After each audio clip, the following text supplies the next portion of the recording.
Welcome to Out of the Woods, the threat hunting podcast.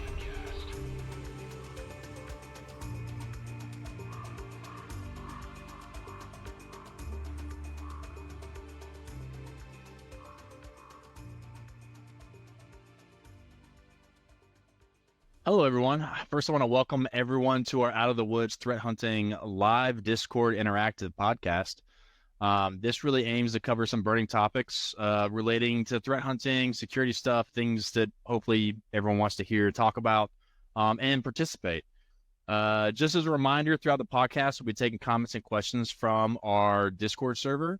If you want to participate, make sure you sign up using the link in the welcome message.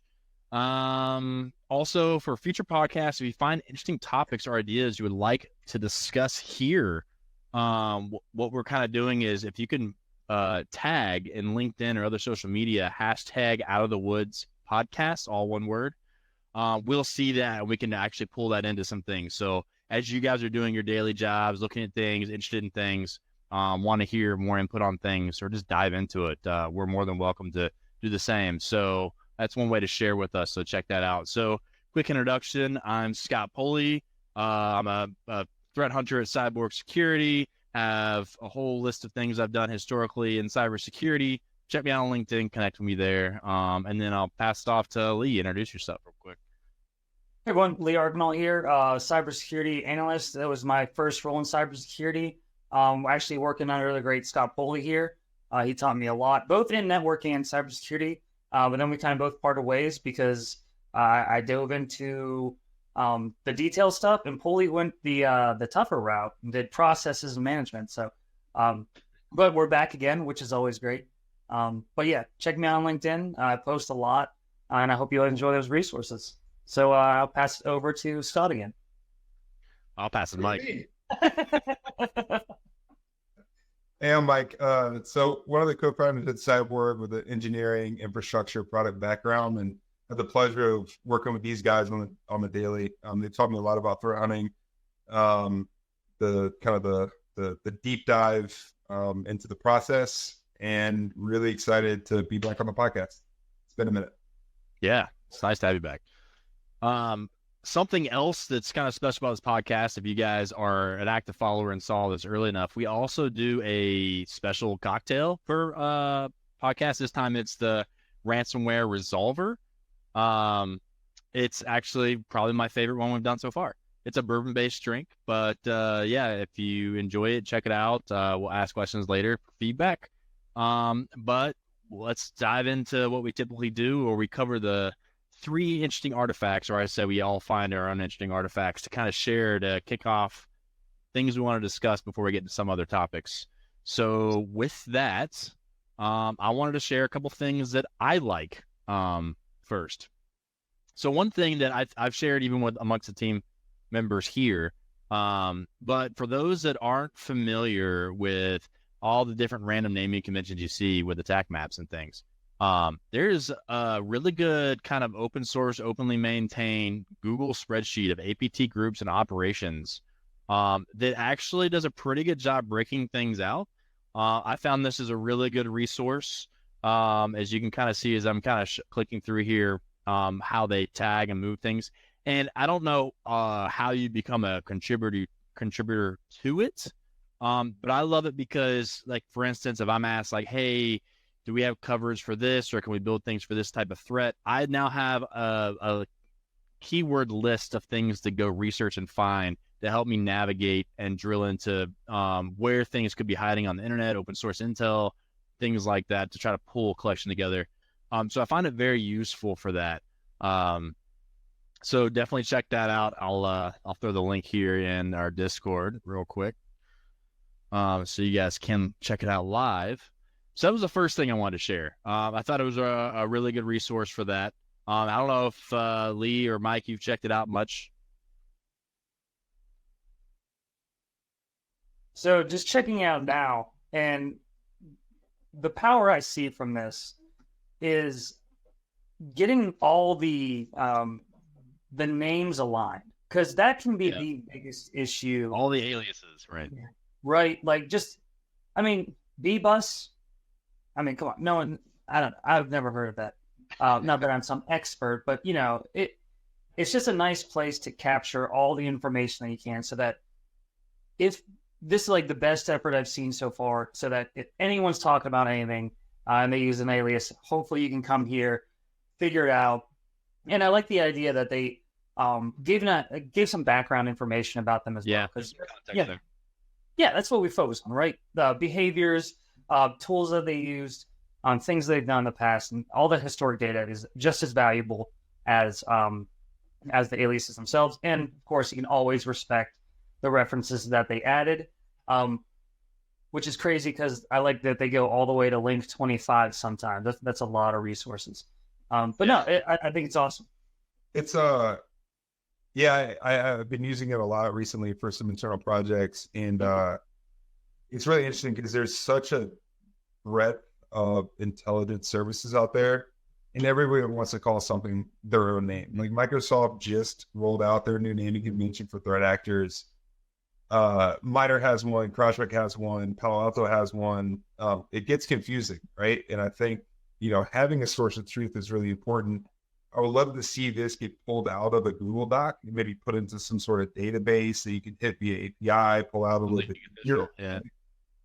There could be a service around this, right? Like an aggregator. It really helps with trying to understand intelligence, right? Because we get asked all the time, hey, what do you know about actor ABCDEFG, right? And that actor is related to maybe 15 other aliases that CrowdStrike, Microsoft, and so on and so forth use. So it's an amazing resource. Kudos to the person that put it together and is managing and maintaining it. That's got to be a pain. There's got to be some automated stuff on the back end, but there should be a source of truth. This is it, I feel like. It's the best resource I've seen, at least. But again, I would love to see this kind of pulled out and used as kind of an API resource. I'm curious to see if other organizations use it, right? To pull in. Right, that's true. Other intel organizations specifically use this as a resource, especially as you start to talk about source country, some of those finer details around those actors. Yeah, and I like how, they just kind of shows the power of crowdsourcing, right? Like, one of the things about the security community is we work really well together. You can kind of see just interacting people here on our chat that they know us, we know them, we interact with them, we share information. It's just a good representation of that, I think, because I don't know when this Google Sheet was started, but I'm assuming it was started a while ago, and it's just been kind of maintained by people dropping things in. So, yeah, because that's got to be tough for him to accept those changes. In a manner that's not like time consuming, right? Right. So it would be really interesting I'm surprised nobody's really tried to build this into more of a product, but it seems like it could help out a lot of other organizations. Yeah. So the other thing I wanted to show, and I found this, it's called Dredge. Really what it was for was how to look for secrets that could be potentially stored on a Linux system, or probably Unix system too. And the idea was I think it was more of an attack-based tool. But I know when you look at a lot of attacks that hit big Linux servers and things like that, and where the lateral movement kind of comes from is they're able to gather some information or something they can use to then utilize later in the attack. And so from a defense perspective, I thought this was kind of a great resource because you might not know how well something is hardened, especially if it's like a public-facing server or things like that, where you don't know what secrets even exist on the box, or there's better ways to protect them. So it was a way kind of like self-discovery where you can take something like this. It's supposed to be more efficient, make it easier to manage. Like they talk about how they store or output the data in a way where you can manually go through and easily identify things of more risk and things that are just more noise. I haven't used it myself on a box specifically because I kind of came across this in the near term. But I thought it was a really interesting tool about how you can basically profile your Linux servers, especially public-facing ones, to see where are key things that could be stored. Do you have like AWS keys and things stored somewhere? Do you have, passwords or tokens or things that may be leveraged in some way? Just to kind of basically self-assess. So yeah, I don't know, Mike, you're in the infrastructure side of things. Do you see stuff like this that you'd have to worry about as far as where things are stored? Sure. I like this being on the server side. So GitHub has a lot of resources that it can push up repos. There's, I think, the Pindabot and some other services that allow you to scan those repositories to look for keys. I've seen that there's some lessons learned in past lives where people had pushed up API keys for AWS. Yep. And then people grabbed those resources and started spinning up EC2 instances and charging a bunch of money, right? And so having those services scan things on the edge, things that are external, are really important, especially if you're coding, right? If you're a programmer and you're building a script and you're punching in hard-coded values because you're working quick and you're like, all right, I need to commit this, and that goes up and it's public, dang, right? So there's a lot of services that you get up. But on the server side, right, it's the same thing. A lot of times if it's not exposed server, there's less risk. But again, if you're in a large infrastructure, if you're using things like Kubernetes and you have to have external services, this is a great tool. I think this is another kind of lesson that we kind of eat our own dog food, right? So there's tools that are used for red teaming and the tools that are used to potentially break in, a lot of remove. Hunters and the blue side typically grab those and use those themselves, right? And so this is a great example of that. Set this up as a scheduled task, or actually we'll get to that later. Set this up as like an automated thing that runs every week against your service, right? If it's low touch, if it doesn't spin up a lot of resources, if it's something that you can generate a report off of, maybe you push that to your SIM, maybe you alert on it if you find something. Like, this is something you can set up. Maybe take a couple hours to get this implemented, but this will save you a lot of time and effort, in the long run. Mm-hmm. I just like the fact that they still incorporate the RockU password list. Oh yeah. If you're not familiar with it, and I heard it first, I don't know, it's some OG. I heard it first from Jack Resider and Darknet Diaries, but the RockU company. Apparently they were like storing passwords all in plain text, and they got hacked, and there was this giant list of passwords that everyone was using. And they went through, or not them, but analysts went through and found the most common passwords and threw them in this RockU list. And that was back in 2009. So the fact that it's kind of scary, right? If you're still getting popped, or finding passwords that exist on that list, not negligence on your part, because you can only do so much as an organization, but I guess education and training needs to be ramped up. But then again, reusing passwords, all those basic principles that exist out there when it comes to passwords, You're right. It's interesting that we're now seeing products trying to solve that problem. Mm-hmm. You have like the zero trust framework, SSO, SAML. I think they understood that like the human will error, right? It's hard for humans to understand passwords and keep long passwords, and that problem got obfuscated away with product and process. And so I think the further we get closer to that, the idea of that password kind of, refresh your password every 30 days. It has to be more than 32 or 8 characters, and all that will kind of go away as these other services and tools come out. But you're right, like, shame on you if you're still using passwords in that list. There's an article a couple of years ago that in a patch link, we used to have a password cracker, and it took, what was it, a couple minutes to break an 8-character password or something like that. Oh yeah. GPU enabled. Now that speed has gone way down with the recent increase in compute. And so, that is what's probably driving a lot of the other product and process, because, if you get those hashes, you can crack them pretty quickly. So I don't know if we'll pivot to you, Mike, and you got the telemetry. I was logging into GitHub the other day, and on the homepage, this popped up. So it was kind of a serendipitous kind of find of this repo. I kicked it over to the team. This is very interesting for us, right? So not to pitch the product, but we deal in tools, we deal in visibility, we deal in capabilities.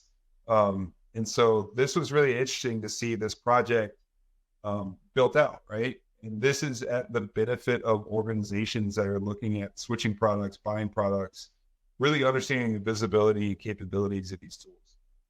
Why this is important, I'm about to go to RSA in a couple of weeks. We've all been to Black Hat and the team, and we've seen the marketing, right? We've seen this will protect you 100% against everything, right? A lot of that's BS. The same tools that are saying that, I saw one on this list. There's a big X mark against like 30% of the visibility that you need to find the actors and the threats that are available today. And so that's telling, right? If you don't have the visibility to find something, it might have worked 5 years ago, but these actors, these threats, this skill craft is growing and changing over time. If you can't find something like scheduled task creation or process modifications, registry key modifications, like that's problematic, right? And so this list, what he did is he compiled a list against all the documentation for all these tool sets. And there might be things that he's missing based on documentation. I'm guessing there was some automated capability to checkbox some of these things. And then he ran atomic tests against all these hosts to look for visibility. Now, with that being said, the atomic test, it might not have been the best method of visibility for what they're looking for, right? It could have been a very simplistic test or something that was configured a certain way. They didn't find it on the host. You have to also look at all the host the EDR configurations and setup for all these different tools. So there's a lot of work that goes into this. So the effort is greatly appreciated. I would like to dig into maybe the specifics on the technical side to see where he's getting some of these values for visibility. One of the ones that I want to kind of pose a question to y'all is on Sysmon, right? I was talking about that, so yeah.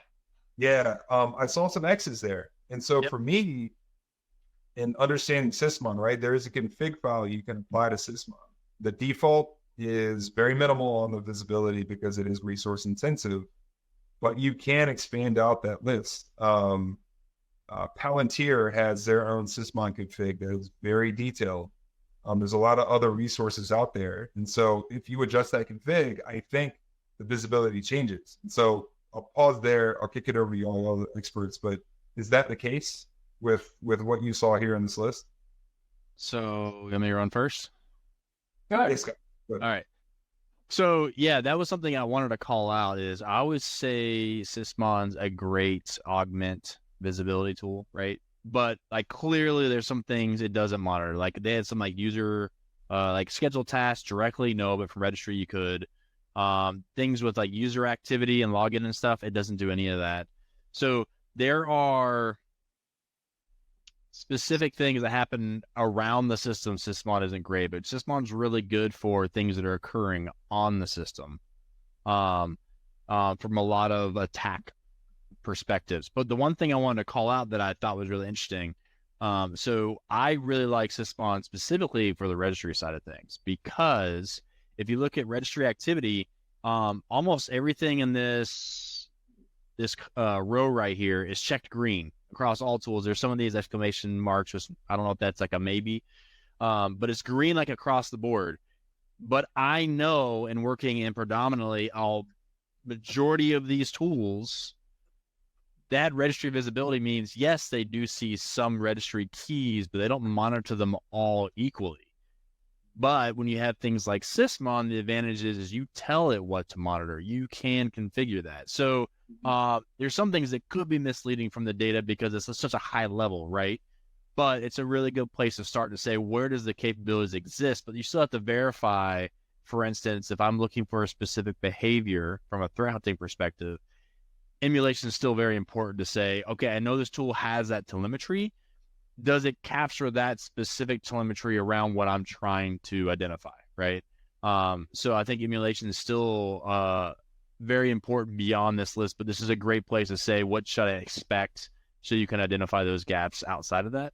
But that's where I sit with Sysmon. Like, yes, it's not a collect everything type tool, but it's a very targeted tool for data collection. And that's why I like it, because if you have another tool, for instance, that doesn't have the same visibility, but they kind of have the same check marks, you can augment it with Sysmon. And that's really what I see Sysmon as, is kind of a way to augment your visibility, not necessarily take it all over.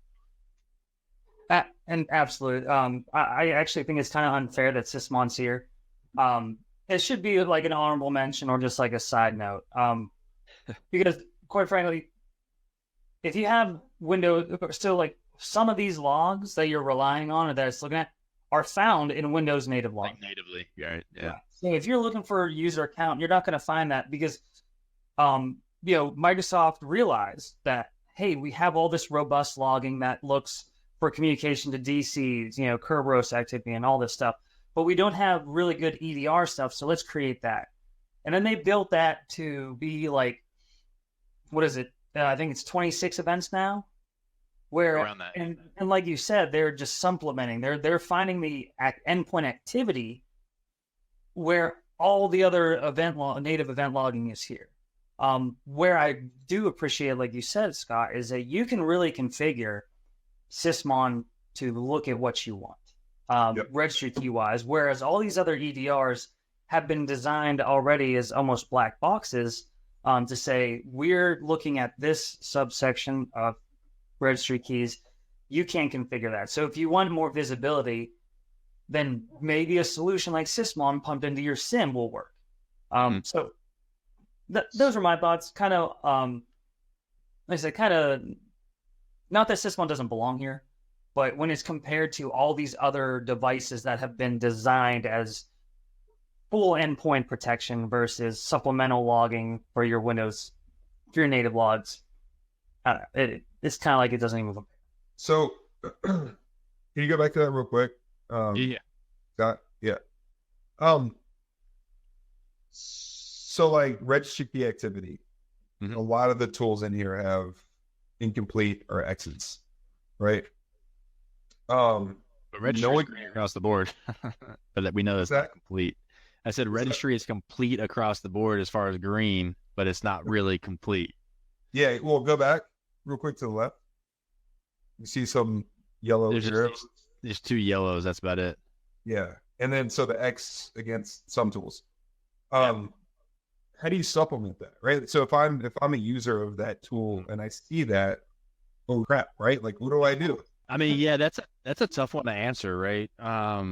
Because a lot of times you're kind of invested in a tool already, and depending on the deployments for tools and contracting for tools and things like that, that's just kind of, you have to look at what tools you have in a collection. So when you think of an operation, you don't really usually rely on one tool. You might have your stronger and your weaker tools, but that's something as you look for renewals on things and you look for whatever, you really should be having this type of perspective is, where's our visibility? What are our problems we're trying to solve, or our gaps? What are we really good at? And you're always kind of assessing what are the next steps to make that better. So when I was running SOC previously, we did a really good job of identifying our strengths and weaknesses with technology, figured out how to make technologies work really well together. And to be completely honest, we didn't focus, based on how we ran the SOC, on what's the tool that covers down like all the green checks.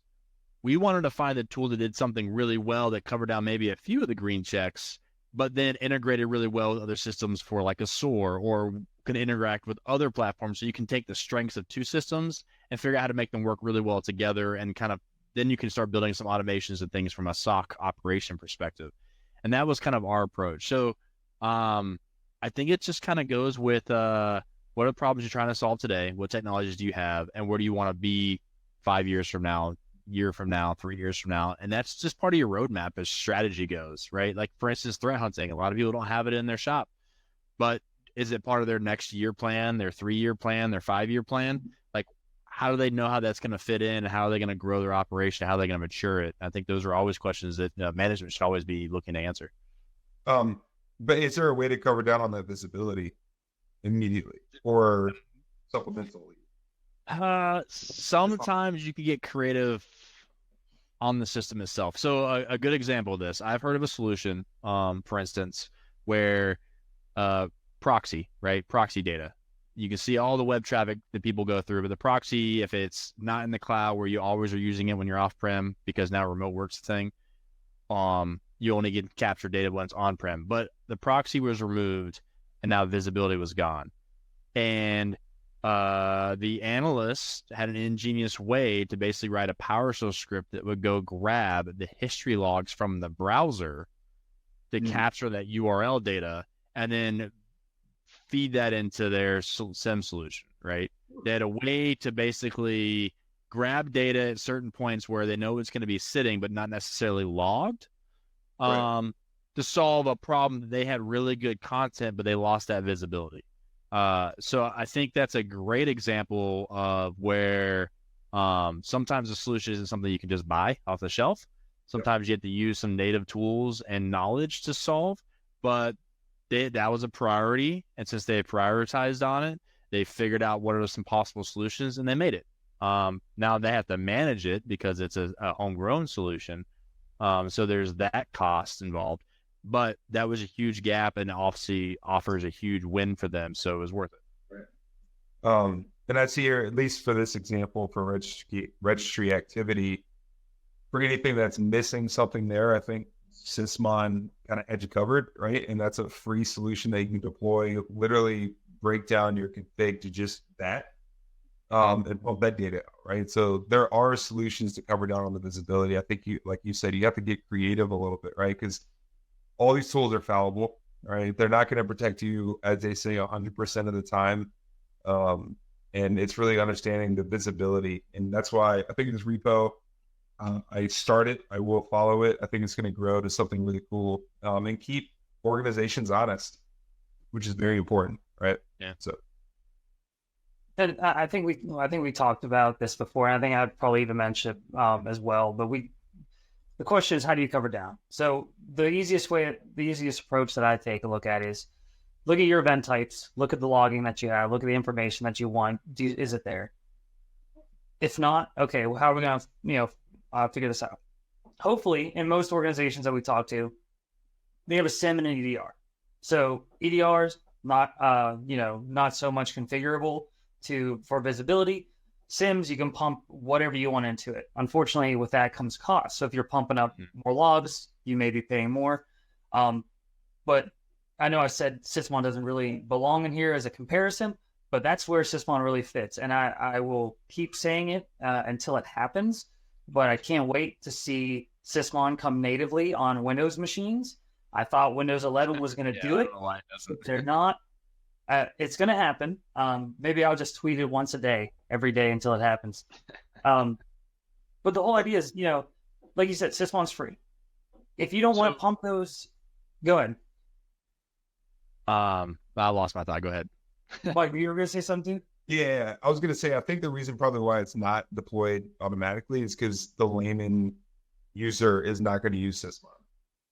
So I know it's deployed at a corporate level. Now, if you talk about like Windows 11 Business or Windows 11 Corporate or something, sure, right? But if you go to Best Buy and buy a Windows laptop and it comes with Sysmon, what are they going to use it for, right? Like, imagine your parents like digging into Sysmon logs. And become disabled, right? But it's like the fact that it's not built in for you to just enable and manage. Right. Sure. Right. Even if it's disabled. Right. But if you can't pump it into your SIM, at least have it locally. Then you can have some like forensics source. But you can cover down, look at your event types, look at the information that you want, see if Sysmon will cover that, configure it to do so. Yes, I say it's free, which it is to download and implement, but I know time and resources with the people that are actually configuring it, going through the logs, seeing what needs to be tuned down. So I know that takes time and resources as well, but it would be such an advantage to take that, because I mean, you don't have to go through a POC, you don't have to go through a wholesale or whoever the case. You just download it. Microsoft Sys Suite. So I was gonna say, I remember my thought, and that was, I know what, like, I think it was our very first podcast here. Someone was asking about like what data is the most important, and I shared a couple articles where somebody's done some analysis based on BITR techniques, what fields and data is required to answer those questions and identify those things.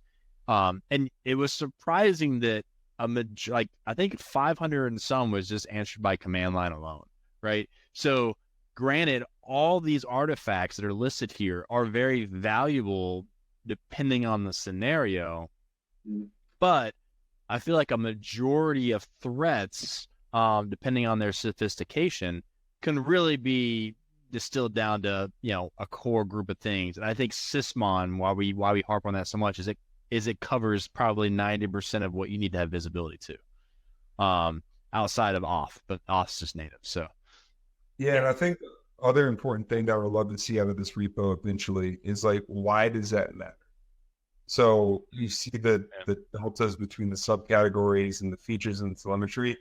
I think somebody in the facts asked if they were going to apply MITRE TTPs to it, which is great. The TTP is fine. I would love to see contextual intelligence data applied. So like, why does it matter that you can't see service deletion as it relates to threats and actors? Well, like I've never dealt with an incident, nor have I ever read an intel report where our virtual disk mount was something I was concerned about.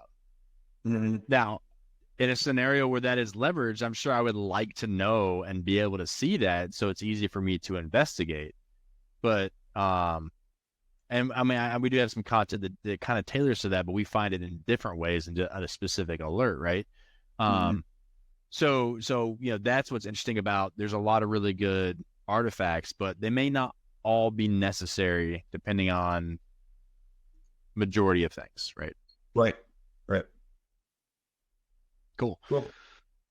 All right, Lee, we're going to kick off to yours, which is your favorite thing to talk about. I hear you talk about it a lot. That's why I say it's your favorite. I don't know if it's really your favorite or not, but Windows scheduled tasks. What do you mean? So, yes, I do love scheduled tasks. And more importantly, this resource.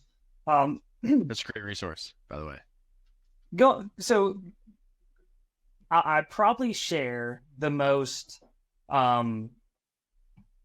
101 style resources I ever find. I love the technical stuff, but I really, really appreciate something that can explain a basic task, a basic idea, in a very well-versed form that anyone that is familiar with processes and the way that Windows operates can understand.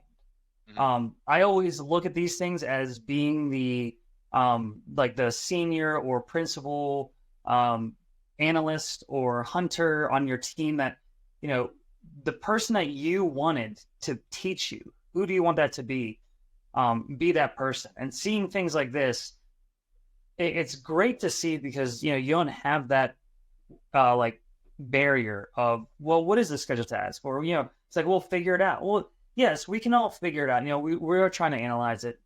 But when people step up and publish things like this, where they're like, here's the lowdown, here's not only what it is, but how it's relevant, and then how you can find different things, you know, why it would be suspicious. What is, you know, then it leads you in all these directions for just more and more search. And yes, I do love scheduled tasks. I love persistence mainly.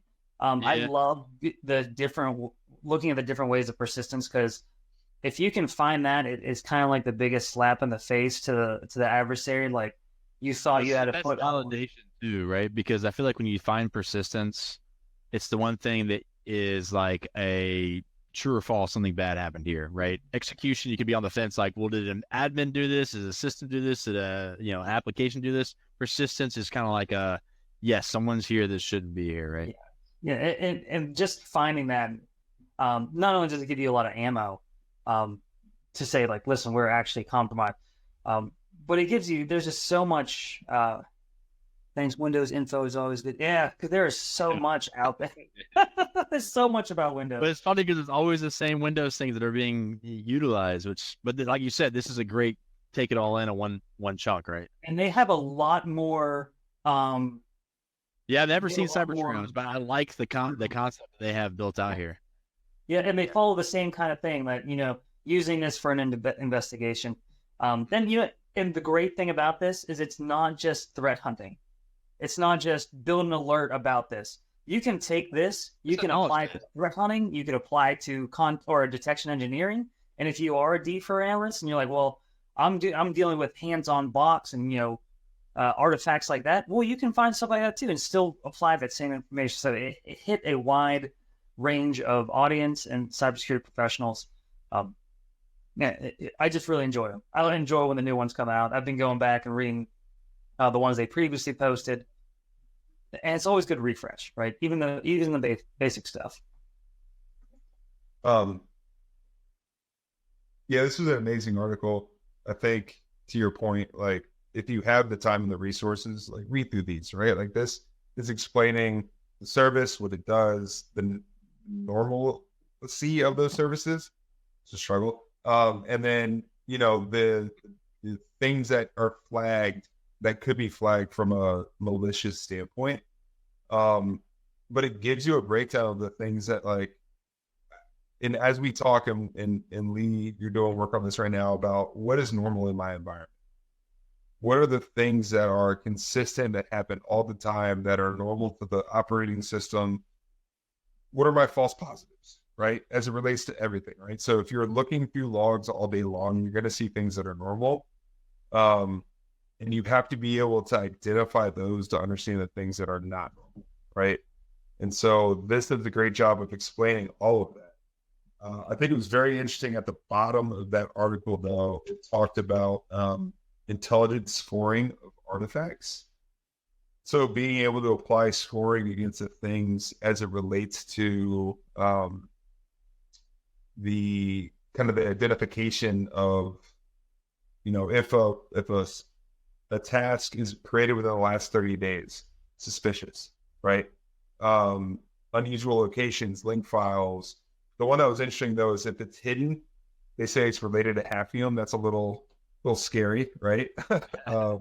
Immediately it's like red flags go off, but it's an amazing kind of a list of things that you should flag, and maybe you score those things internally, right? Maybe you have your own kind of alerting or priority against those different identifiers of where those tasks are. If you're in a large organization, let's say 10,000 people, maybe you have SCCM set up, you have group policy set up.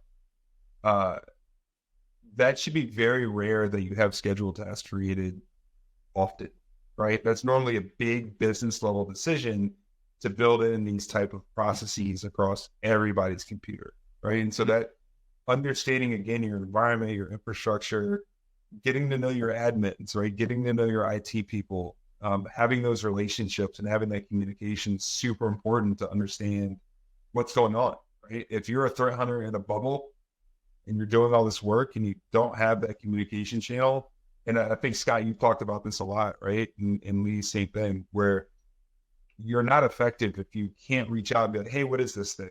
And it's not this big red flag, you're screwing up, IT sucks, right? Like, it's got to be this kind of collaborative environment.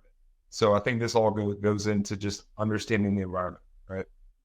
Yeah, why I really like the concept of intelligence scoring is kind of like what you were saying. How many scheduled tasks should you expect to see? And it would be kind of cool if people were able to bucketize certain things. So like from a detection engineering standpoint, now granted, I grew up in the ArcSight days, right? That was like my first SEM, and that's... I'm sorry. But yeah, everything else is easier, right? Yep. Well, everything else is different. But like the one thing when you think about intelligence scoring is like imagine creating some sort of detection off of just scheduled services happening in general, and then based on what that is, having scores based on this is something we see across 1,000 hosts, so it's likely normal. This is something we see across 5 hosts, it's slightly unique. This is something we see on 1 host, right? And I feel like that's how, in my head, intelligence scoring can work, and that's a really interesting way to handle behaviors within your environment as you start to learn about it and normalize it. So that's why I really like that concept, is like I feel there's so many ways you can build that into your processes, right?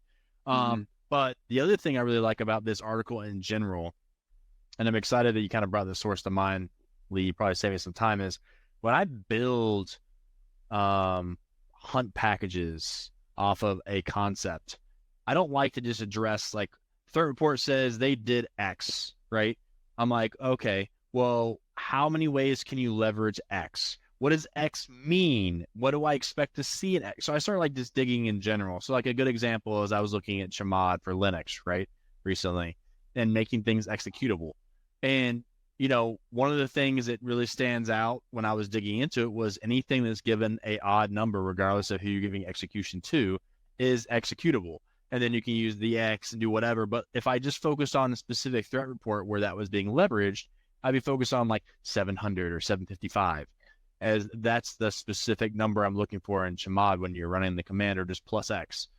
But there's so many different variations that I want to account for. And the reason why that's important is I don't want to have to build the same hunt package multiple times, nor do I want to have to go back and revisit and figure out how to build it and then validate and test again. If I can test for all the things I can potentially come up with and be very inclusive, but not, create a noise problem, I feel like there's value there in articles like this that capture everything in one, like here's the kitchen sink of everything on the topic. That's hugely valuable because I try to stitch the same thing together on topics in general when I build things. So this is, I think, awesome for that, covering a specific topic. You mean you don't want to create a hump package based on a scheduled task and every different parameter that it can use and that has ever always been used? I mean, IDCs? I would do it, but I would try to do it in a way where it's not going to make me hate my life. Yeah.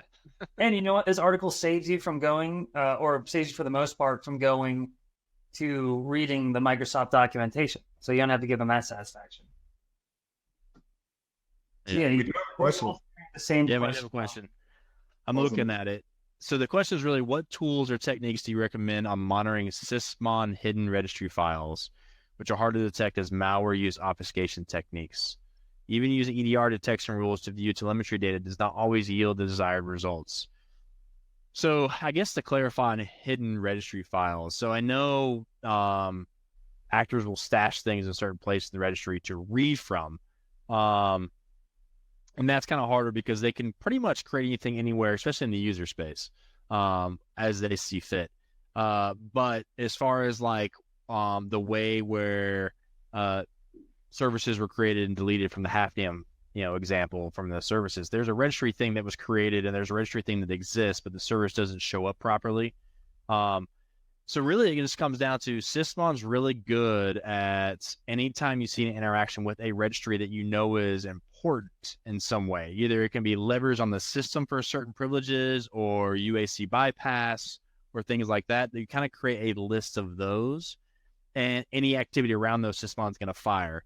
And then you kind of have to do your due diligence to say, why do I care? Do I want to dig into this or not? Alert management from a detection standpoint. And that's why I usually like hunting for certain registry keys, because some might be noisier, especially when you're dealing with COM objects and things like that. When you look at the CL SIDs, there's a lot of UAC bypass stuff that happens there. What's up, Mike? Yeah, so I think go off. I'm back. Network. Right. Oh, I'm on the right side of the lead now. This is awesome. Yeah. So I think from the techniques or tools, right? So you made a really good point. Monitoring for registry keys, right? Hunting for registry keys. That's where you need to understand kind of from a visibility perspective, your environment. So let's say we have a hunt, or we're going to hunt for every registry that was created over the last 90 days. Now, understanding the services and the maybe programs that create registry keys, because that hunt's probably going to turn a bunch of values, right? You can also differentiate between set and create too, which is also a different way to view the SKU, right? Exactly, right? So then you start to whittle down from those exclusions if you understand the environment, maybe the software, the services, and the things that are normalized, and then pick out those little needles in the haystack, right? So something you brought up that I thought was really important that I like to look for registry in general. There's one thing about monitoring registry keys, but what sysmon gives you the ability to look at is what is making modifications to registry keys, like from a process perspective. Right. I think that's huge, powerful, right? Because actors typically use a few common ways like PowerShell, reg.exe, and a couple others to modify the registry directly. Right. And I feel like that sometimes is a great view too, but you have to have those keys monitored on Sysmon to be able to tie it back to a process. Right. This is definitely a very hard question, because there's multiple ways to and there's even multiple ways to monitor a registry key. You can use Sysmon, event codes 12 through 14. You could use Windows native logging if you use 4657 for modifications. Then you have the more robust like 4656 that is always fun. And Alex, it was all your video memory. Yeah. Oh yeah. Because 4656, and I apologize. So 4656 is a handle to an object was requested. Touched, right? No, requested, not touched. Oh, that's one before, right? Then the 5.7 is a touch. 4657 is registry key was modified. God, I'm trying to use my memory better than you, and I can't. You got way more. Well, that's the thing. You got way more up there than I do. I'm conceptual. You're a literal. I got it. Yes. So you got 465. If you turn that on globally, you're going to blow up your SIM, and everyone's going to be mad. So you got to be careful how you audit that. But that will tell you what files may have been accessed. If you go to event code 4663, which is actually 4656, is saying that something was accessed, then you can see what was actually touched. But then you run into that same problem of that's really, really noisy. And if they are using obscure registry keys or obscure locations that you didn't expect or that have never been used in the past before, then you're either boiling the ocean to try and find that one thing, or you're just going to miss it and hopefully determine that, we'll catch the execution, we'll catch the persistence or the C2, or whatever the case may be. So sometimes you do have to admit that where we can't see the registry key modification, maybe we'll find that later throughout the rest of the investigation or through malware analysis.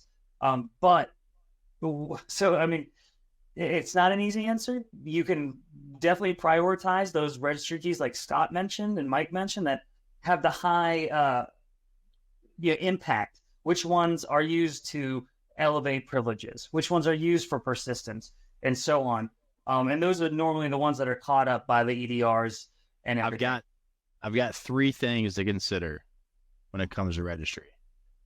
You've got, like we've said, the things that are obvious that you see from threat reports and things you should care about that are being, like, for instance, registry run keys. You should probably have those monitored in general, right? There might be a lot of noise that comes with it, but you need to have that telemetry because it's a great place of persistence, and it seems like a lot of common malware just uses it in general. What processes are changing the registry? Another thing to be looking at, but could be noisy, and obviously there's known applications, so there's going to be a lot of exclusion there. But if you were able to even just do a collection and look for rare things, if you were able to sort based off the least amount of processes that are touching registry, that would be really insightful.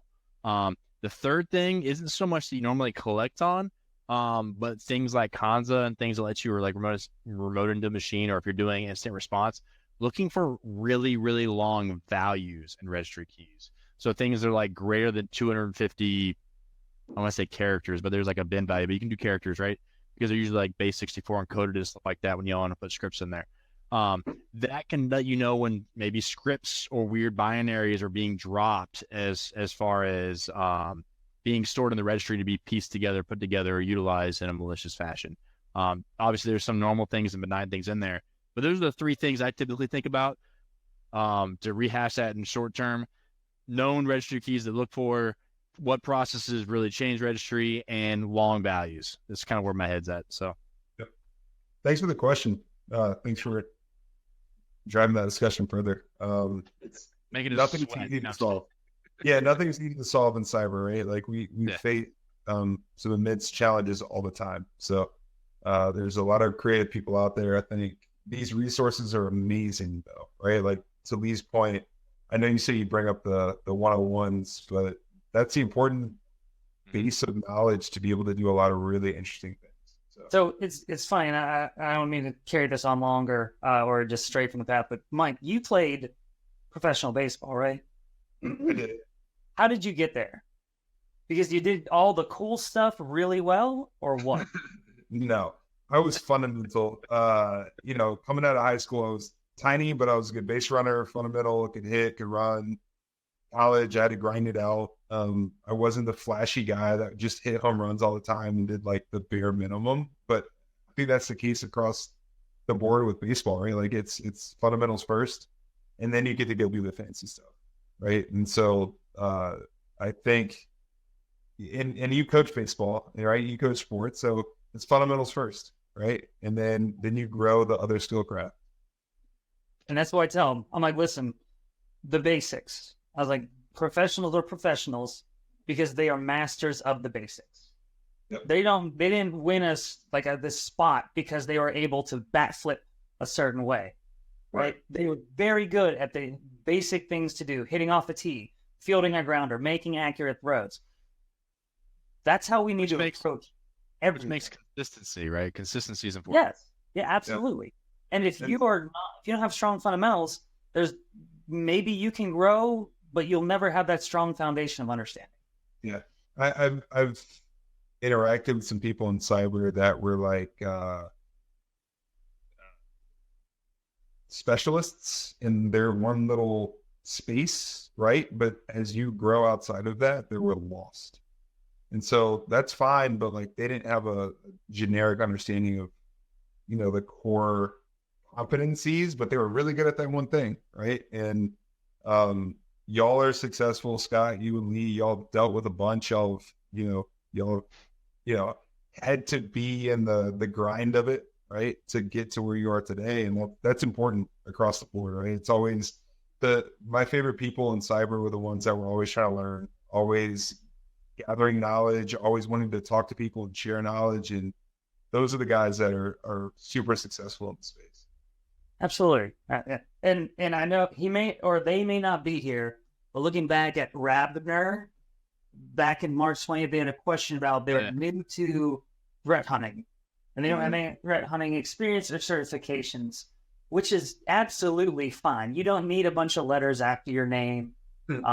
What I always recommend... You spell your name with letters. I'm just kidding. Right. Make your own letters. What I always recommend, and I think, so they have Security Plus, which is one I always recommend. They said CCNA, which is a step above what I normally recommend. Normally I say Net Plus or Network Plus and Security Plus. Network Plus will give you the basics of how computers communicate in the language and all the information of how things communicate, because you need to be able to speak the language to understand what's going on. Security Plus takes all that information and puts a different twist on it and puts a different lens on it. So that gets you thinking about Net Plus being operations, where how do I get this to work? It's working good. To security of it's working, but is it working as intended or securely? So I would never recommend, I would recommend SANS courses all day, not to beginners. SANS are your I've been in the field for a long time. I mean, you've got the I'm pretty sure, right? That's over his right shoulder. I think those are all the SANS certificates, right? No, these things. Yeah. I can't do a line with whatever up there. Yeah. You can't do a line because it actually extends around the corner. Like it's a siding of his house. Actually, it goes outside. His roof. No, but I'm a glutton for punishment. Those will be the basics, right? Net Plus, Sec Plus. If you want to become an analyst, I know CompTIA even offers the CISA Plus, which, I'm not saying it's necessary, but getting into the SOC is a good place to be. That's where I started. I went network in the military. I went security analyst in the civilian world first. And that's where you learn the event logs. You learn the information. You learn the intel that everything holds. You learn how detections and alerts are built and why the conditions are so. And then you get that whole attack pattern into it. And then threat hunting is that step above where you take all that application and put it into, and I wouldn't say it's a step above. I would say it's, once again, putting a different lens on it. Security operations, that's reactive. Threat hunting is proactive. So same idea, just in a different way where we're trying to find it before it alerts anything. I think, and to caveat that, and then I'm going to point you to that next question we just had. I think threat hunting can be both. I think it can be reactive based on intelligence and, alerting. So typically if something fires off, now what? Right? Let's go look for the behaviors in our environment. Let's go hunt for the things that we need to go hunt for, knowing the signs of what is, triggered. Riptide, great question. I know Lee, you're a big fan of active countermeasures. From a networking perspective, just I think in my experience and talking with the team and internal and all our guys, threat hunting for networking communications is a little tricky due to the fact that a lot of these threat actors now have access to things like Let's Encrypt that give you the ability to encrypt your data, encrypt the payloads, encrypt the traffic. Easier and quicker than in the past. And so something I want to add. So network, I think the biggest challenge with network, and this is why I like Zeek, because it kind of summarizes a lot of the data you may be interested in. Big fan. But one of the challenges of network is, imagine if you're on the endpoint and you turned on all logging. Because in network, you can't pick and choose what network data you want to necessarily capture to say, I've got network covered. You pretty much give me, I want PCAP for 24 hours and it's rolling, right? So you're really collecting everything and have to sort through all that. So you need some sort of analysis tool to help you, either pilfer through it all, sort it, stack it, whatever you do with it, right? Versus like at an endpoint, we're very targeted. We know how to be targeted. We know how hackers use those specific things. And I don't think that grace is given the same way. The network side is kind of like, give us all the data and then we'll figure out what to do with it. So I think that's one of the biggest challenges from the network side, but there's great tools. Like I'll harp on Zeek all day long just because it gives you actionable data. And if you can get man in the middle, kind of like your SSL inspection, like you would do with a proxy or something like that, right, really, really, really beneficial, right? So then having the right tooling to where you can kind of like pipe that into Zeek, in between, is a lot of value. Like a lot of times people do that with IDS, right? Because IDS is still ineffective if you don't have the visibility of the parts of the packet as well. So you got to do the same thing. But Zeek is really your visibility there. And a lot of the analysis that, like we mentioned, Rita, earlier in the chat, you're really looking at models around communication as far as, what's the frequency of communication, what is possibly the jitter associated with that communication, what does it look like over time, how does it communicate? It's doing that analysis based on Zeek data, based on length of time communications, when things communicate, all those types of relevant things. So yeah, that's the C2 solution that I'm the most familiar with. But go ahead. Oh, I'm sorry. So I got 2 points. So on the C2 side, right? So there's a lot of intelligence streams out there that at least understand the infrastructure that a lot of these threat actors are using for that C2 communication beacons. And so to Lee's point, he just posted the question, how do you define threat? I think there's a couple things you can do to protect yourself against the C2 communications, right? There's laundry lists out there of IP addresses, domains, URLs that are used. Those shift all the time. If you have a method to automate that, that's a great tip of the spear alerting mechanism, right? To understand what's actually reaching out. If you can correlate that to the actor of the threat, now you can hunt for the behaviors that are going to happen post that activity and protect yourself, right? So I think with Zeek, you can threat hunt based on the way that they kind of pull apart the services and the different, I don't want to call them detection mechanisms, but they give you all the data that you need against DNS, HTTP connections. Like they got a lot of really good data. And they have really good patterns for handshakes and the way things are stood up too. Like they have that whole scheme of like the letter schema that I always have to look up what each letter means as far as how things are established, right? And now there are tools like Corelight, shameless plug, that we partner with though, but that Zeek is their product, right? Zeek's their free, right? Yeah, and to the point though, again, we talked about open source tooling and the ability to get that installed in organizations. Zeek is an open source tool. So if I went to my director, if I'm in the SOC and say, hey, I want to deploy Zeek across all of our organizations and sites, and then stand up these servers and then collect the data, ship it to the SIM, there's a cost associated with that that's kind of unknown, right? It's really hard for you to plan for that cost against all those endpoints and network traffic. If you're talking about Splunk, you have data in, it's really hard to kind of build that plan where there are these tools now that are prioritizing these services. But I think it's beneficial. And the other point was, Scott, how long have you been in cyber? 15, 16 years. 15. Lee? 2015. Wow, almost 10 years. There we go. Congrats. We'll get you a, what's 10? Is that like silver or wood or something? Give me a splinter. Congratulations.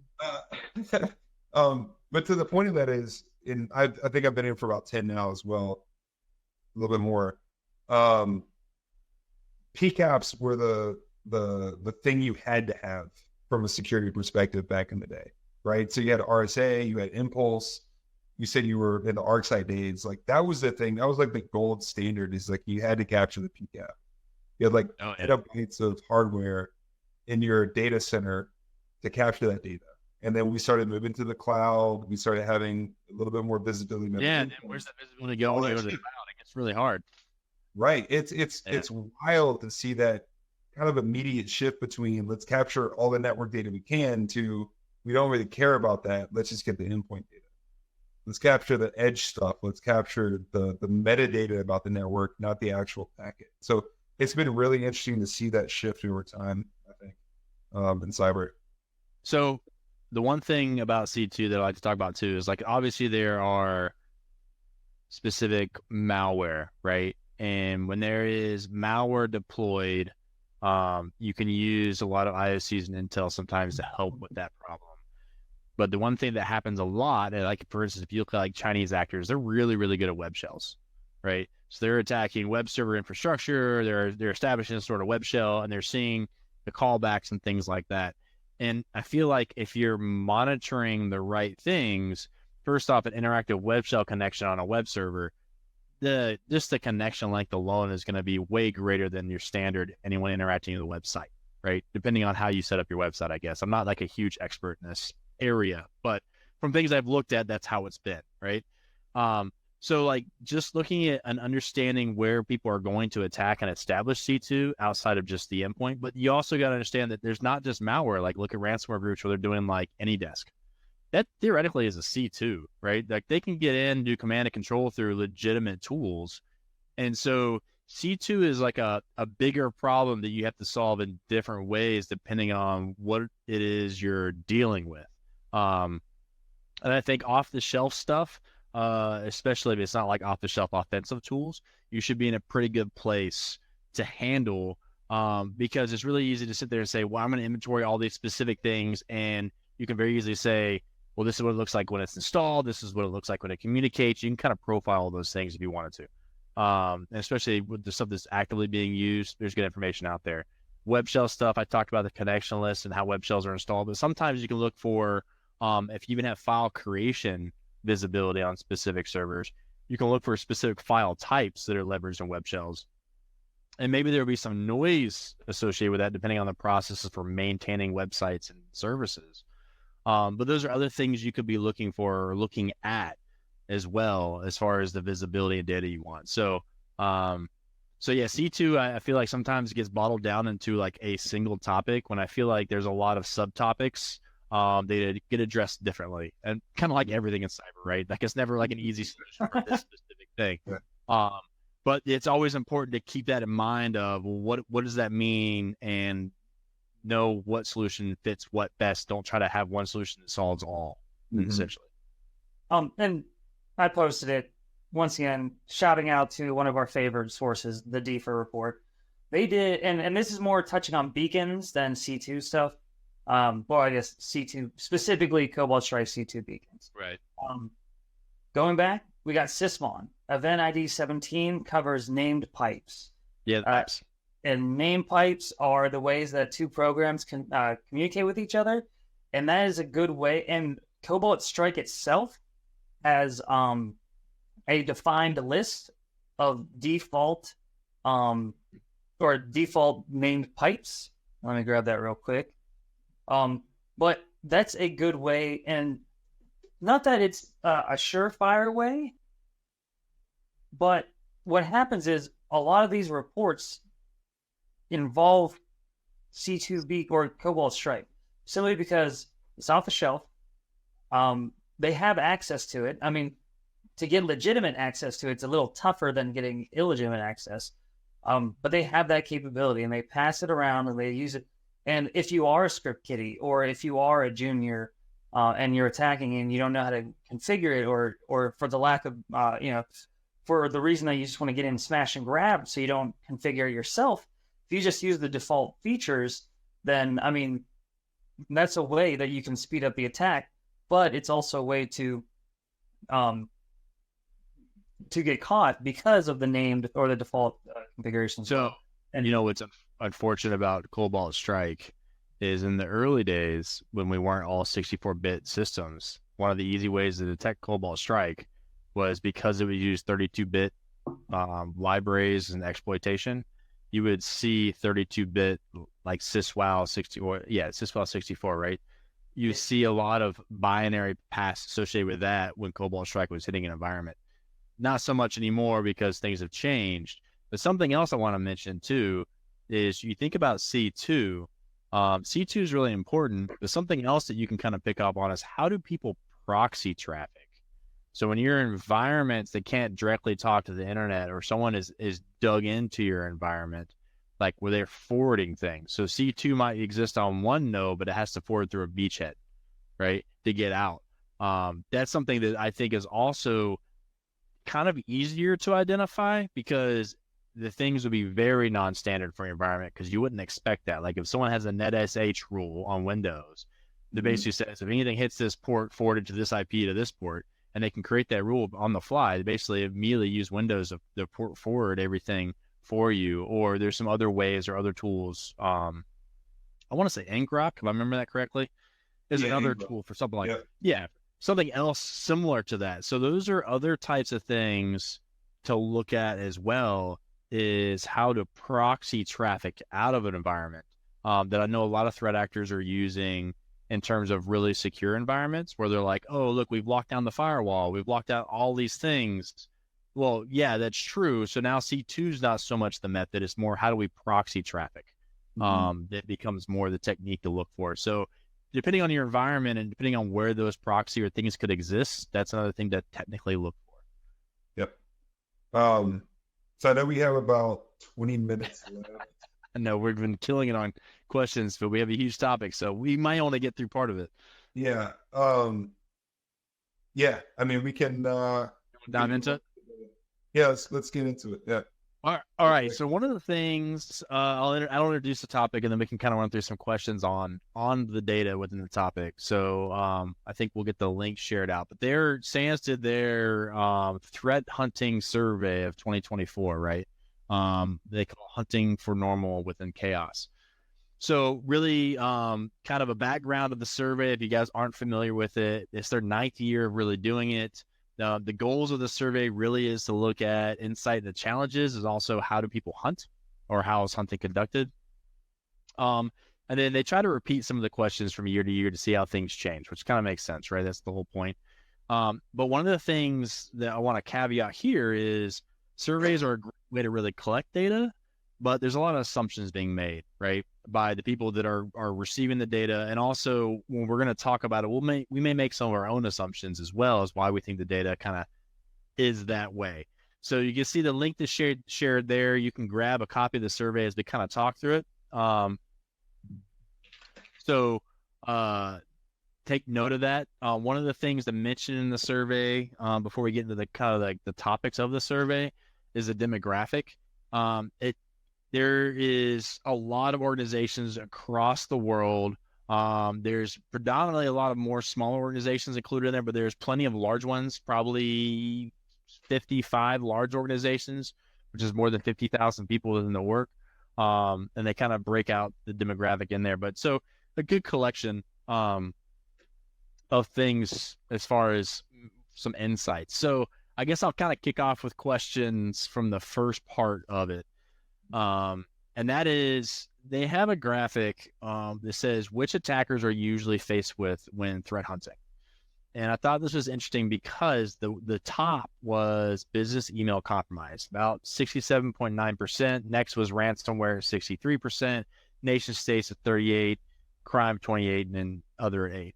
But what was really interesting was business email compromise was at the top. And I just would not have expected that. So first question out to you guys before I give my 2 cents is, what does the information that you see here as far as those results reflect on what you really would expect threat hunters to be caring about?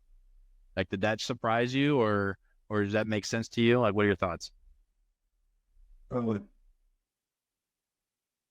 Now, I think this is the first time I've read this report. I think we involved previous. I didn't see a definition of threat hunting, and I might have missed that. Oh, yeah. Yeah. Right. So again, getting information from users, knowing what I know about like the product side, it's difficult, right? You want to approach it from an open-ended perspective, or else you're going to push them to an answer, right? You're gonna supply them with the answers that you're expecting. So was it the question of what are you hunting for, or was it a A, B, C, D, E, F, or was it an open-ended thing that pushed these results? So I was kind of shocked that people were hunting for business email compromise, because that's something that it's something that's not necessarily hunted for. Right now, phishing campaigns, sure, there are methods that are logged from a phishing perspective. Maybe it's credential compromise. Once you have that, maybe it's lateral movement. But I was kind of shocked that was at the top, right? I don't see that as a hunting perspective. Now, if we define hunting as looking for IOCs, maybe they were just hunting for the domains or the actors that were emailing people for business compromise, or the C2 communication that sent the data out, or the redirects, or the spoofed sites. So that's where I was a little confused that being at the top, whereas like ransomware as a service, the kind of the other topics underneath that were things that we traditionally talk about from a hunting methodology. All right. Yeah, the thing that struck me as weird for that specific thing was, one, visibility, because business email compromise, typically you have an email that's compromised and it's being leveraged and then communicating to maybe like force people to do kind of wire fraud stuff, or force people to do activities within the corporation, that they shouldn't be doing or whatever. But there's no like attachment. There's usually no links. It's usually just text, and it's prompting people to do things. For majority of the money lost from business email compromise. So, hi, it's me, CEO. Send me $100 in gift cards. Right. As like one of the preliminary examples, right? And so, one, to hunt for that, like the visibility, unless you can read people's emails, I feel like that would be very hard. Now, granted, if you're looking for telemetry. Well, yeah, but if you're looking for telemetry, like, well, we had someone from Vietnam log into this account and they never logged into that before. Sure, you can investigate and you can hunt for those things, but I feel like there should be alerting for that too, right? Like that's something that you shouldn't have to necessarily spend cycles on hunting directly for. That'd be more like detection and instant response. So that was a little confusing to me as well. Just based on the driver. But one of the things I thought was interesting, so I looked up business email compromise, and it's one of the fastest growing costs from a cybersecurity perspective, as far as how much it's costing companies, as far as the growth and where they expect it to be. So then I started thinking, well, maybe there's like a business justification for why people are spending time on this, because it's a priority of the business, right? Sure. Like it's hit somebody and said, hey, what are we doing about this? How are we going to address this problem? So we spend cycles and we do things for this. And so naturally you're like, well, that's part of one of the things we hunt for, right? So that was one of the reasons why I thought maybe it hit, because ransomware is up there too. That's another cost related thing, right? It's second. So for business email compromise is that's kind of like the spray and pray approach. No, So- it's more targeted. So, but if you have an organization of 10,000 people and you can guess email addresses and you can kind of target to Well, persona. no, it's more you own their account now. You can be them and make things happen. So like the wire fraud. So if you're Sure. like, hey, we need to make this payment for this company, it's $100,000. Send it here. Like that could be a big expense automatically. That's why some people were saying business email compromises shouldn't so much fall on cybersecurity as it should the banks themselves based on the cost, because the banks should have built-in protections to say this is weird anomalous activity, not just the fact that someone's using an email too. Right. So What was that previous? There was a big breach. Was that Okta? Somebody got access to an email account that spoofed the two-factor on the phone. You got a password reset, but owned that account, and then I think True. infiltrated- And I want to say the Yeah. dev environment, Microsoft got hit with something like that, right? They got access right. to an email, and right. So getting access to valid email is definitely a problem. And it's not, like with the comments here, it's a large attack vector, right? Because now we've moved everything up. We use email for everything. And it's not going away. 100% agree. But I feel like the data and where I would hunt for directly, I don't know. I've never taken cycles to hunt for that because I've seen really good detections for anomalous activity about using the account, right?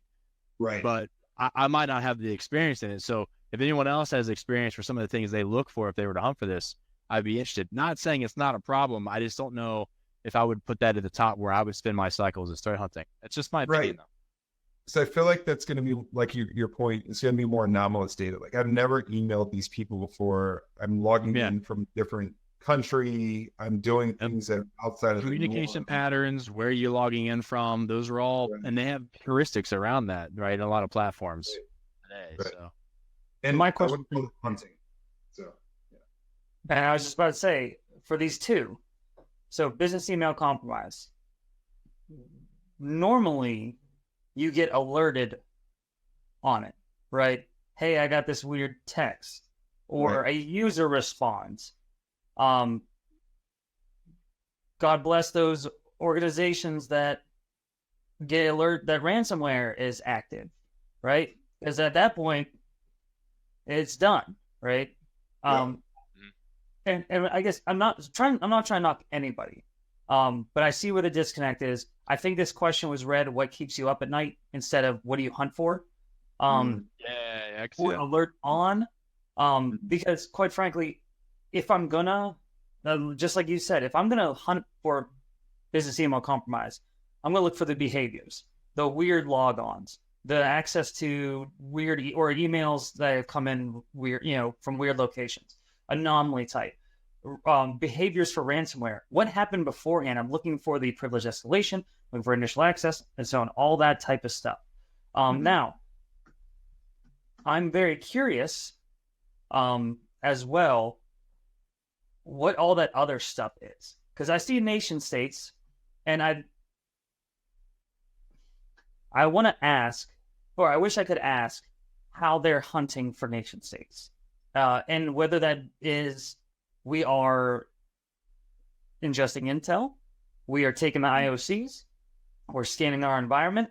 Well, they and we They hunt. break it down later in the report.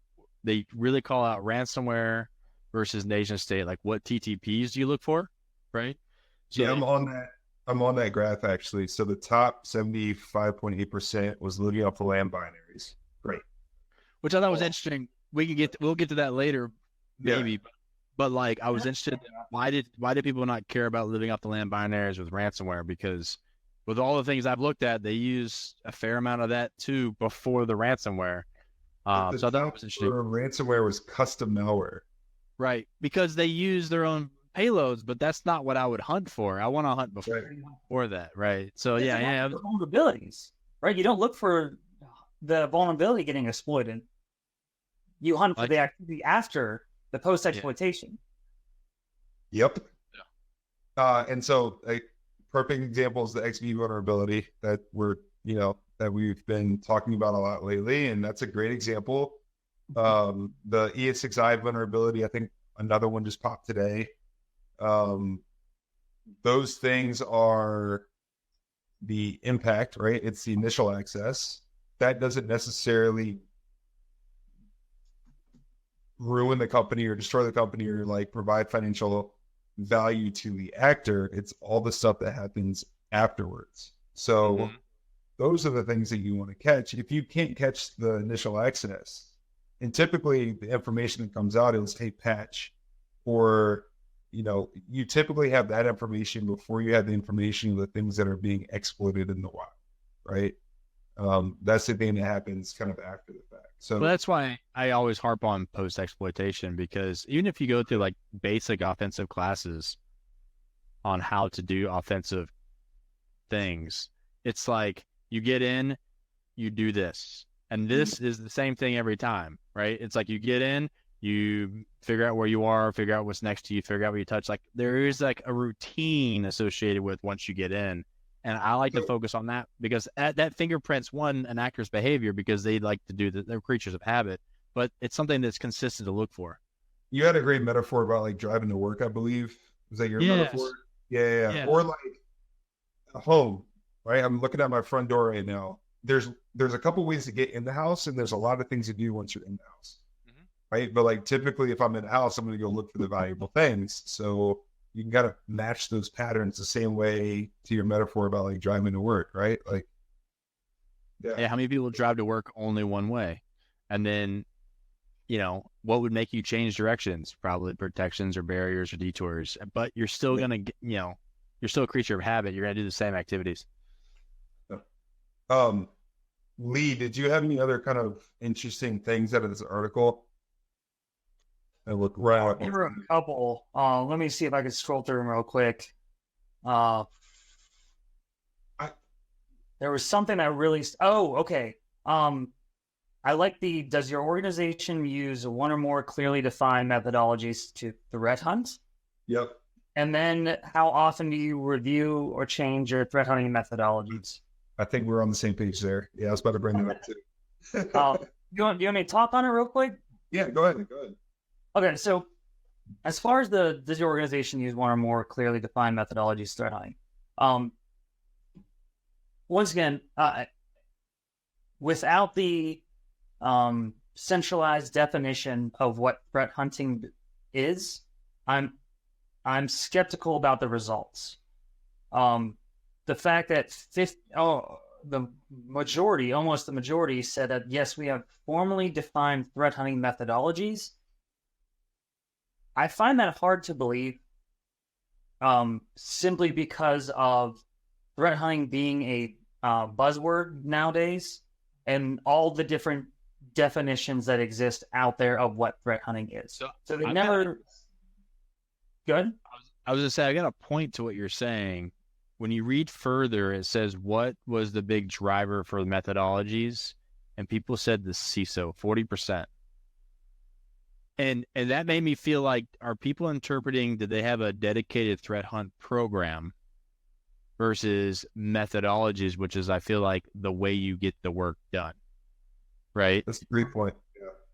And so I feel like that might, and that's the other thing, I didn't know what their definition of methodology was, because there's a few different ways people threat hunt, hypothesis driven. There's peak, there's Tahiti, there's the 4As. I was looking up all this stuff beforehand, so I'm not not that knowledgeable. But there's a bunch of different ways people have implemented threat hunting processes.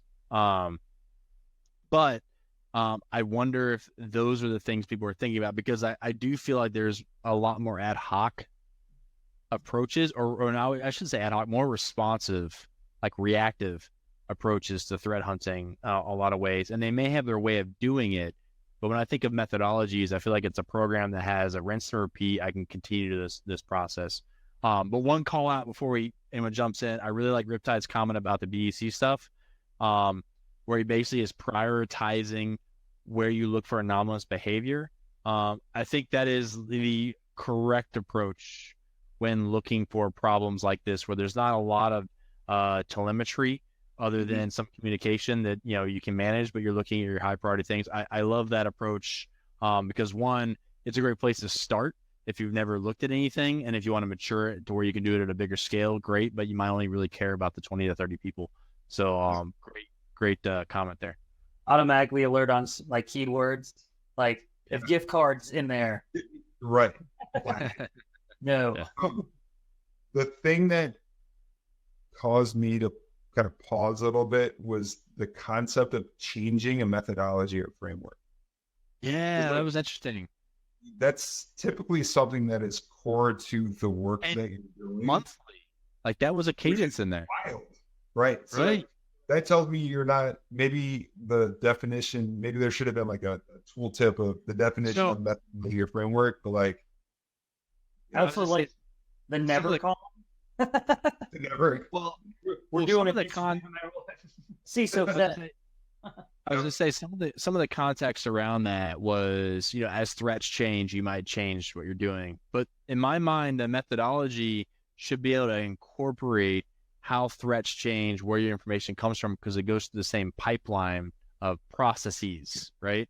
So I thought that was interesting that was the expected why it changes so frequently, or whenever is needed. It's like if the threat changes and your threat hunting is methodical, then you should just basically ingest the information from a different place and still put it through the same process. I mean, I'm not saying you would never tweak your process. It's always good to improve. But if you're improving that much, then maybe your process as a whole might be slightly broken. And I do want to say, and I know we've been knocking on some of the stats, and I think we're data-driven people, but I believe that this report was amazing for the industry, for the visibility and the conversation around threat hunting. Well, there's it's a great. lot of really good points that came out of this, right? So one of those being, one of those being that the threat hunt methodologies are up 37%. We're now seeing like, a rise in the understanding and the implementation and the development of threat hunting across a lot of these organizations. And that's all very important, right? So I just want to highlight that real quick. Yeah, the one thing I think is really important about this is having things like this, regardless of what our assumptions are around the data, right? Because like I said, we're all making assumptions, is it creates this conversation. And I think these conversations are really the important thing. Like, what does this mean to you? What should we possibly be doing? If this means this to me, why do I feel this way? And how can we make it better? Like that, those are the drivers that I think this is great. So like, granted, it's really easy to be a critic all the time, but I feel like I'm a critic because I want to basically spur people to like basically, fight back or add more to the conversation in a lot of ways too. So yeah, absolutely. I add one more. It's on. Yeah. But I was the one statistic I liked was, what do you consider your threat hunting maturity level? Some said they were unknown. 16% they were very mature, which I believe. I've talked to organizations at Black Hat. I've talked to people that say, like, can walk me from step one to incident escalation, which is great. What I really, really appreciated was that the bulk of people said they were either maturing or they were mature, which I wish they had a better definition of what that bucket means. But that at least tells me that, one, a lot of people are being humble about this, and they're saying, listen, we're starting off, we're trying to threat hunt, or whatever, by whatever definition we're doing, we're trying to better ourselves. And then the same bulk of people said, we've been doing this for a while and we are mature. We may have like a good methodology and good pattern going on, but there's still more that we can learn. There's still more that we can improve. And the fact that the bulk is there tells me that we're really moving in the right direction, no matter what threat hunting definition they use, is that they're not closed-minded. They're like, we got this on lock, So that was actually an exciting statistic to see.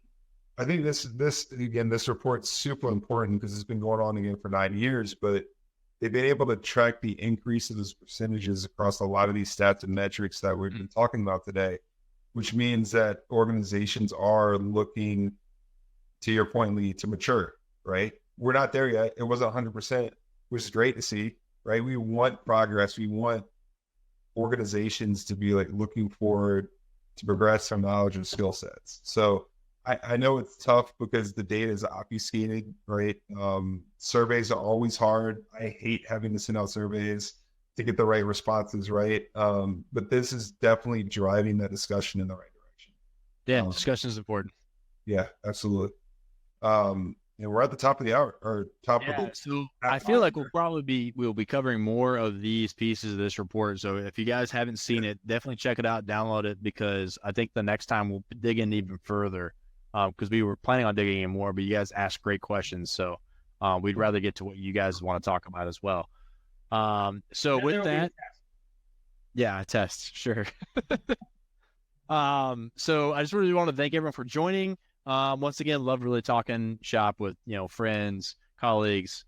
If you like what you hear, check us out on Apple Podcasts, Spotify, just about anywhere you really see podcasts, or listen to them, and leave good reviews, because honestly, when you guys leave good reviews, it helps us get discovered more and we can bring more people to the conversation. So that's also great. Remember, if you want to add topics to the conversation as well, tag anything with the hashtag Out of the Woods podcast, all one word, so we can see what you want to talk about, and then we can, discuss on that. We also do a brief 30 to 45-minute episode that talks really just about the 5 breaking news topics, intelligence reports, technical write-ups, really of that week, and that hits on Wednesdays.